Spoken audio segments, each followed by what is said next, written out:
तो परमात्मा कहते हैं कि तुम तो खोज रहे हो, हे परमात्मा हमें सुख दे, हमारे परिवार की रक्षा करो। आप उससे अर्ज लगा रहे हो जो तुम्हें खाने के लिए रोके हुए है। कसाई से यदि बकरे अर्ज लगावें कि हमें बख्श दो, हमें बख्श दो, तो उनकी अर्ज व्यर्थ है। तो परमेश्वर कबीर जी ने बताया कि आप जी इस काल कसाई के लोक में रह रहे हो। 1,00,000 मानव शरीरधारी प्राणी यो नित आहार करता है, इसलिए आप देखते हो किसी का बेटा मर गया, किसी की बेटी मर गई, किसी का पूरा परिवार एक्सीडेंट में नाश हो गया। इसका उद्देश्य ही आपको खाना है और आप इसी से अर्ज लगाते हो। कहते हैं जो भक्षक उसको रक्षक कर जाना, और जो रक्षक उससे फिर उदास दीवाना।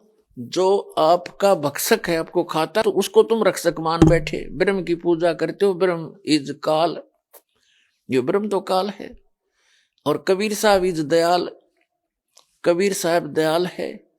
अपूर्ण परमात्मा का हमें पता नहीं था, हम इसी आगे अर्जी लगाते रहे, पूरा कुल का कुल नाश हो जाता है, परिवार का परिवार नष्ट हो जाता है। जैसे कुल नाश कैसे हुआ, श्री कृष्ण जी को हम भगवान मान के पूजा करते हैं,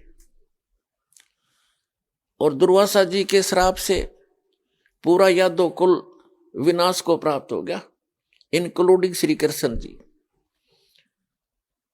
तो परमात्मा कहते हैं युग काल क्या करता है, इन ऋषि महर्षियों को सिद्धि से युक्त बनाकर गलत साधना करवा के इनको एटम बम बनवा लेता है, और रिमोट अपने हाथ में रखता है।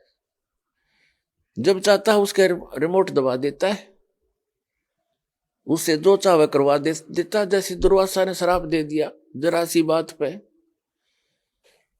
और फिर दुर्वासा के जितनी भी वो हिंसा हुई यादों की, दुर्वासा जी के बैंक अकाउंट में लिख दिया। अब उसको भी भोगने पड़ेंगे वे। तो इसलिए परमात्मा कहते हैं कि हमने ना किसी को बद्दुआ देनी है और ना ही हम दुआ दे सकते, क्योंकि बद्दुआ देना और दुआ देना अपनी गाड़ी में पंचर करने वाली बात है, राम नाम की गाड़ी में। तो ऐसा मूर्ख बालक, या तो बालक कर सके इस काम ने, या कति कोई शराब के नशे में। तो हम ना बालक रहे, क्योंकि परमात्मा का ज्ञान सही हो गया, और ना ही हम इस काल की भांग को पीवेंगे जिससे हमें फिर नशा हो जाए। हम सत्साधना करके मोक्ष प्राप्ति करेंगे।